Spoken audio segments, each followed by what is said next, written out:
This program is not suitable for appliance operators or SDR fanboys. Elmer guidance is recommended for fragile hams. If you think a radio belongs on a touchscreen, runs off USB, or needs a mouse to change bands, stop watching now. If you want to see what peak HF engineering looked like back when transceivers were built for technical hams, not appliance operators, you sit down in front of a full Drake TR7A station. RL Drake wasn't just a brand, it was a symbol of American innovation. Founded by Robert L. Drake in Miamisburg, Ohio, the company built its reputation on no-compromise engineering and broadcast quality performance. Every TR7A that rolled out of Ohio had the kind of attention to detail that put Drake in the same conversation as Collins and Hallicrafters, and made them a favourite of serious DXs and contesters. This was gear built by engineers who were hams themselves, who cared about quiet receivers, clean transmitters, and overall signal purity. The feel of every knob and switch was quality. When you keyed up a Drake, you weren't just talking on the air, you were putting a piece of American innovation on the air. The TR7A wasn't just a radio, it was a revolution. A 150 watt full solid state transceiver with a 48 MHz IF, at a time when everyone else was still messing with low frequency IFs and drifting VFOs. That design gave the TR7A its world-class image rejection and rock-solid stability. You put the signal where you wanted it, and it stayed there. The TR7A audio is smooth and natural. SDR audio sounds like a Zoom call from 2015. And here's the real kicker. This wasn't just a 150 watt rig on paper. The TR7A will happily swing 180 watts or more on 80 and 40, and still deliver a solid 90 watts at the top end of 10 meters. Something most full power radios today can't claim without cooking their finals. You've got features that others wouldn't deliver for years. Memory channels, digital frequency display, and passband tuning that could dig a weak signal out of the noise like nothing else of its time. Add the RV7 remote VFO, and you had split frequency operation. Park one VFO on the DX, scan the pile up with the other, and work that rare station. And let's talk about construction. The TR7A was modular, removable cards that were easy to service. Nearly 50 years later, you can still remove a board, service it, and be back on the air the same afternoon. Not that you really need to, of course, because it's reliable. Drake didn't stop there. They gave you a full-blown R7A receiver for true dual receive before anyone was talking about diversity reception. Smooth, silky Drake audio, multiple selectable IF filters, and that unmistakable analog feel. And when you're operating the Drake TR7A transceiver, pair it with a Shaw 450 Series 2 desk mic, and you've got the classic sound of a real Drake station, aka that Drake audio. But the main event, that's the L7 amplifier. Two 3-500s driven by a separate power supply with a heavy-duty plate transformer. 1200 watts PEP all day long, even legal limit and then some, with meters big enough to read across the shack. Tune it up, load it for full output, and you're putting out a signal that slices through the ionosphere like a hot knife through butter. This is what a real station looks like, with all its accessories, glowing and ready to work the world. Most of mine, I've got the John Deere, the Hustler, and now I've got that one I've got going today. It's a Saab. It's exactly the same as the John Deere. So,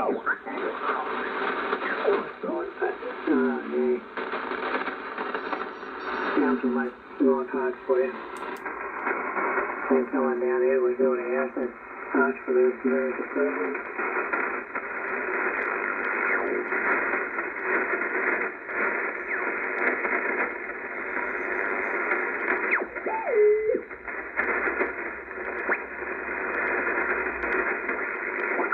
That's what I did one guy. was I'm about to give up. But every time he... Which is held every Tuesday night, and transmitting out of Wodonga. So I'd like to welcome all members, shortwave listeners at ZL stations that do callings from time to time. The static crash is pretty intense at the moment. We've got quite a fair bit of... That's a 1.8 filter, 1.8 kilohertz.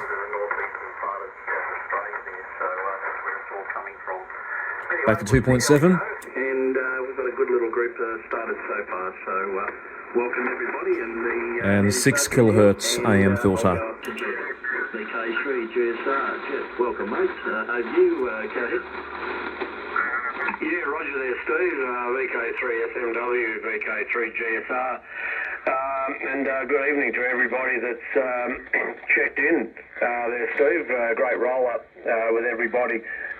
You're about 20 over to me, but so is the QRN, but you're cutting through that. I think I was about the peaks, 15 to 20, the QRN. So, yeah, a little bit trying, but I can hear pretty much everybody there. Spoke to Lindsay earlier, VK2 TKU, and John VK2 MOP were coming through pretty good. Yeah, been a beautiful day here, Steve. I've been continuing on immensely with the pre-spring or the spring chores. Been doing a lot of burning off still, getting on top of that. Been cleaning up.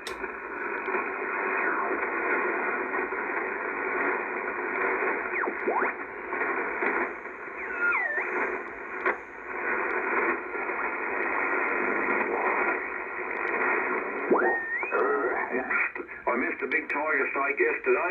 The tiger. TR-7A, 48 testing, 1, 2, 3, hello.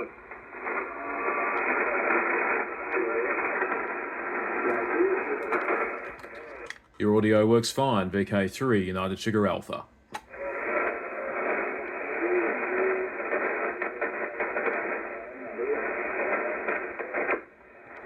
Probably self-conscious.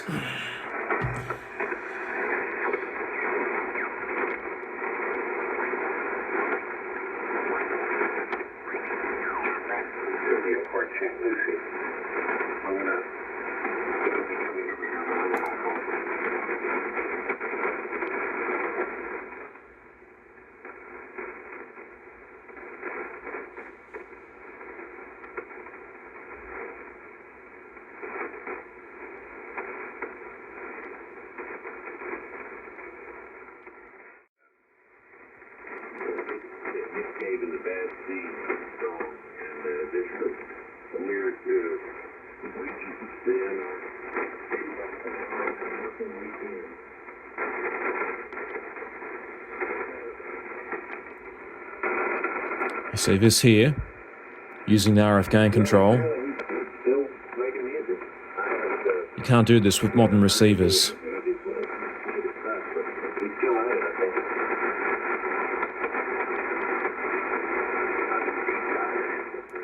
Wind back the RF gain control and they come out of the noise.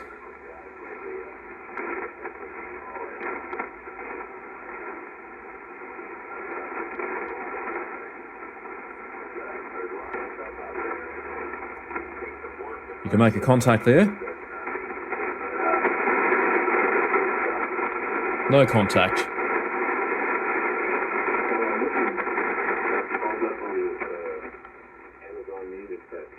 Make a contact. Good SNR there, signal to noise ratio.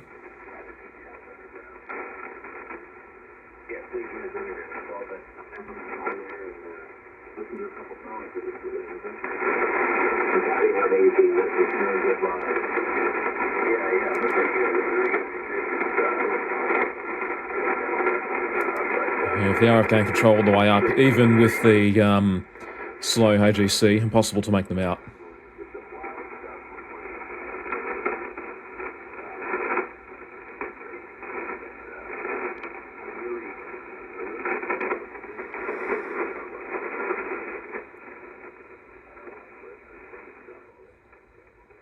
to this day, to this very day. It's better than any DSP or any SDR that I've ever seen.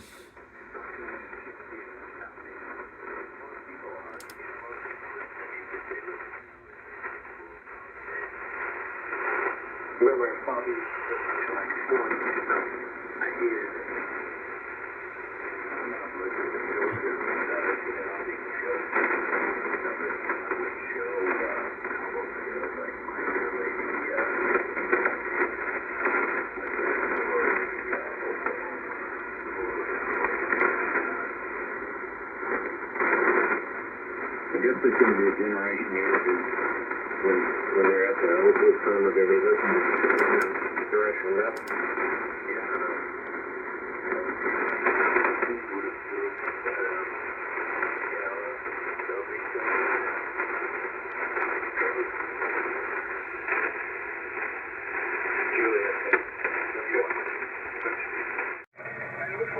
I've got myself a job, so there we go. It's a pleasure and an honour and a privilege to follow the great man, that's for sure. All right, Randy, VK3 USA, VK5 LA. Yes, okay there, Andy. VK5 LA from VK3 United Sugar Alpha. Well, absolutely wonderful job tonight there, Andy, I've got to say. And yeah, thank you so much, I guess, for picking up the reins there from Dean. And yeah, very sad news again there, obviously. But yeah, you've done an outstanding job tonight there, Andy. It's been wonderful hearing some of the good old radios there tonight as well. In particular, the gentleman who was running the Swan 500. I think it was VK7A will be down in Tasmania, I think. So good sounding signal on that one, and good luck with getting the Collins on the air as well. It'd be great to hear another Collins signal on this net as well. And for those who've just joined us there tonight, transmitting on the Drake TR7A station tonight. So yeah, a very much cherished line, this particular setup, and yeah, just thoroughly enjoy using this station. So also running the L7 amplifier tonight as well, and that's going into the half-wave dipole with the apex up at about 46 feet for anybody who's curious. So yeah, anyway, good stuff. It's a real pleasure.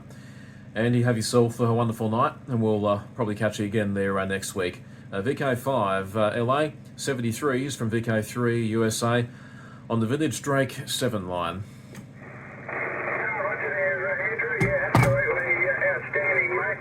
Thank you for popping up and letting us hear what the old TR7 sounds like, and the TR7 amp and the antenna there, the dipole is doing really, really well. Consistent 5.9 plus, so good stuff indeed. Thanks again.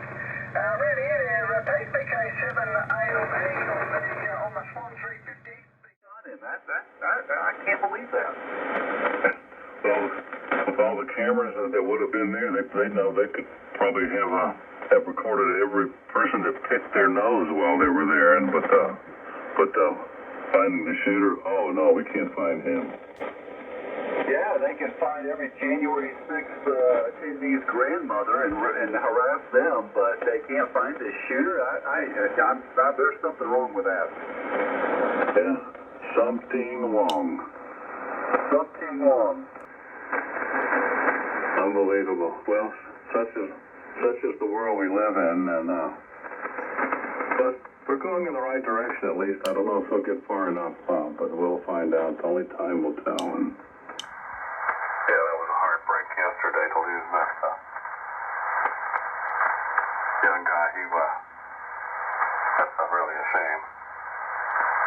yeah, see, I guess Dr. Peter went to He's a pretty sharp guy and a great debater. Yeah, and a great idea too is that organization that he started. What a brilliant idea! I guess Dr. Peter was off to see Twinkle Toes today, so let's see. He goes every other day, so I seem to miss him every day. So oh, Dr. Peter's there.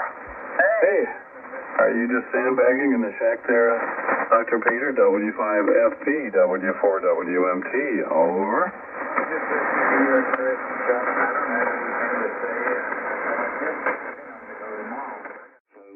Yeah, and the fact it's got AM, you'll need AM for the aircraft stuff, so all good. Hope it works well for you. I did have one of those, but it was in a box, sitting on the floor. Looks like the mousies or the rats got into it and chewed up the little rubber knobs that sit over the top of the tuning things. So anyway, I don't think it was AOR. I don't think wrong radio. It's the AOR I was thinking of, the scanner. No, my engine, the tuning, not the tuning, the charging port buggered up. So I haven't got around to repairing that. So occasionally I'll throw batteries in it and have a listen around.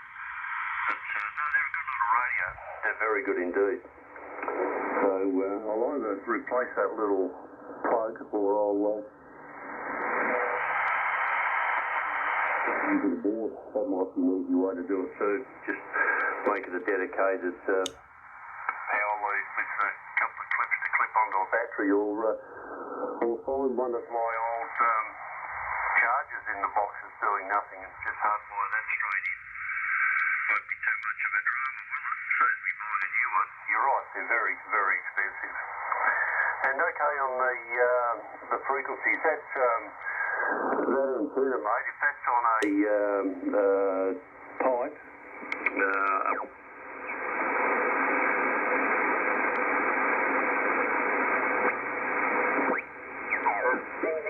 Town through in there. People find a lot of local at the moment, and yeah, things are going all right, over. That's coming out that way, so all that comes on then, and fire lines tracking around for some Oakwoman rent. That next cutting zone, down all the gear there, cutting zone, so on. I suppose essentially worthless sort of electric cars when he passed on, but I've always been there to get out that way and have it scratched around, hasn't it? Yeah, so it's not like it's in the olden days, like 50 years ago, you could see the train, it was pretty cheap, you could build what you like on it, you know, and what you built with the council that these days now, the councils and the government's got in and sort of pushing everyone around, saying you can't do this, you can't do that, trying to conform us all to their way and that, but no, I live on a block of land just outside of town, my 3,300 square metre block of land. Never go past him if he's scratching his head to this day. VK3COE, VK3UP.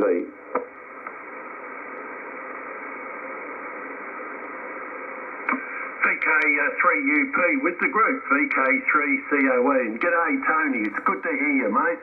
Really bloody good to hear you. Sorry about the Bulldogs though. Yeah, but it's good to hear you. We're all good, Tony. Actually, Flick's making up dessert for tonight. We're having a pie night tonight. We're having a couple of dogs' eyes each, and she's making up a chocolate mousse. And we're having a visitor Tuesday come through on his way to Adelaide. He's not he used to be a boss of mine actually, when I was an anti-submarine air controller. He was the TACO in the Seahawk, and he was the flight commander. He ended up Commander Air at Nera, and he's dropping in on the way through, and Flick's baking up a rhubarb cake, rhubarb cinnamon cake. Pardon me, Rick gets here.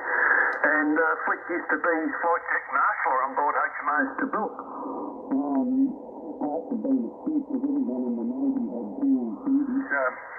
you just have to get out there, see what the buddy that got out there with the helmet and the bats, Terry, and stood on the flight deck. All these helicopters are trying to land. Dave, look, mate, you won't need for Sanji, and I've got a couple of those here. Actually, David, my older brother, he had a Sanji and he used to take away on business. They're pretty good on the receive. All you need is a single wire. You can even splice it to the telescopic antenna, and it'd be good enough to pick up Brisbane and all those aeronautical freaks, because they put out a couple of kilowatts in Yarley receiving, matey. So that'd be the way to go. And Terry, thanks for that. That means that thing's virtually outside the front gate, isn't it? So I'll program my scanner up, and all good on the roll by. You never know. Set up with a deck chair and a clipboard, mate. When the weather warms up, I'll be in 7-7. And I showed that Francois Bourgeois to Flick the other night. She just shook her head, mate. I couldn't